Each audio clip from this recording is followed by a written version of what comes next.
So when you think about the survivor horror genre in video games, the first thing that comes to mind, at least for me, is the Resident Evil series. Now I'm sure, Resident Evil did not start this genre, but it damn sure set the standard and popularized it to the mainstream. Resident Evil made its debut on the PlayStation in 1996, and let's just say this, the game and the series became wildly successful, spawning sequels, merchandise, live action movies, and more. There's even a Netflix series about to come out. Fast forward today, Resident Evil is an iconic franchise and will go down as one of the greats in gaming.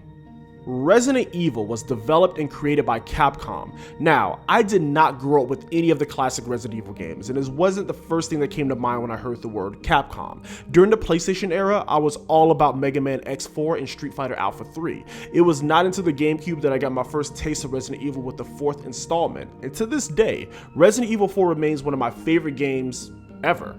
I'm not the only one who feels this way apparently. Many people hold Resi 4 in very high regard, but that also caused a divide within the fan base. As successful and critically acclaimed Resident Evil 4 was, many of the classic fans were concerned that Resident Evil was straying away from the survival formula that made it popular in the first place. The tank controls, the limited resources, more focus on puzzles and navigating this giant area in somewhat of a Metroidvania style.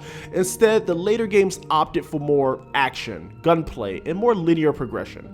Personally speaking, I'm not a huge fan of the classic Resident Evil. I just could not get into it, but I love Resident Evil 4 and 5, so yeah. Well, now that we're in the month of October, I wanted to take a look at some of the games that fit the mood, you know, Halloween and all. So why not look at a game I've been meaning to play for such a long time, Resident Evil 7 Biohazard. And man, do I have some things to say about this one, so let's get into it.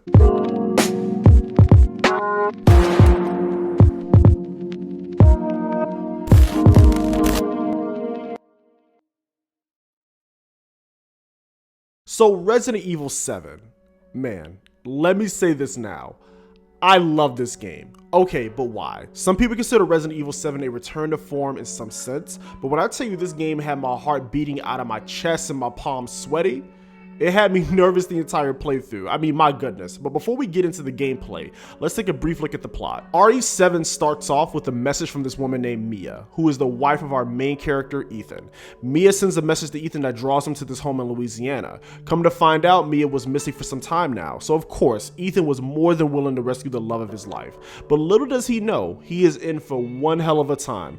Ethan gets in that house, and well, you see. While attempting to free his wife, Ethan is confronted and knocked out by Jack Baker, the leader of this messed up family. Now Ethan must find a way to escape and possibly help free his wife, Mia. The plot works and reminds me of something I would actually see in a modern horror film. The story is not overly complex, but has enough supplementary material to really flesh it out for those who want more context into the lore and backstory. Now in terms of the tone and setting, Capcom knocked it out of the park. This game is just uncomfortable and it's unsettling. In terms of driving home that pure horror feel, Capcom killed it with this one. When you walk around, you hear creaks, footsteps, noises, and just much more. And I guess that takes us to the gameplay aspect. The game no longer has the over-the-head, top-down, or third-person perspective. No, RE7 opts for a first-person view, which also makes for a great VR experience, which this game does support. You spend the majority of your time creeping around and exploring this house. And again, this house is unsettling as hell. There are many times the game caught me completely off guard with a well-placed jump scare or a noise that just made me scared to walk into that next room. In traditional Resident Evil fashion, we have puzzles that we need to solve in order to progress, and honestly, these are not that bad. Whether it's a puzzle to find a key or the next key item to reach another part of the house. Some of these puzzles are challenging, but none of them are so outrageous that it requires a guide or anything. If you pay attention to the dialogue and read any document that you'll find, you'll be okay. The game does have boss fights and encounters with the Baker family, and let me tell you, these fights are intense and some even creep me out. Like the fight with Margaret in the greenhouse. Like what the hell? Jack also caught me off guard many times when I was searching for these dog heads, but the final showdown with him? Man, that was fun. The final boss was a cool spectacle, but not really a challenge at all. The only boss that I really had any issue with was Mutated Jack, but once you kind of find out the key to beating him is to keep moving, you'll be okay. RE7 bring back some classic Resident Evil mechanics like inventory, weapon, and ammo management. Now, in the beginning of the game, I did not really have any issue finding ammo, but as you increase the difficulty, the game is not as generous. So if you want that real survival horror feel, play this on Madhouse, but the normal mode still offers a bit of a challenge. You can expand your inventory slots by finding these backpacks that are scattered around the house, so make sure you explore and look around when you can. Besides the bosses, the other encounters you'll have are these typical bio monsters, which still creep me out to this day. I hate when I'm exploring and all of a sudden, one of these things just run down on me out of nowhere. Like that part when you're in the kids' room. Don't remind me. This game is just creepy and has me uneasy just thinking about it. Now, do I have any sorts of complaints for Resident Evil 7? Honestly, no.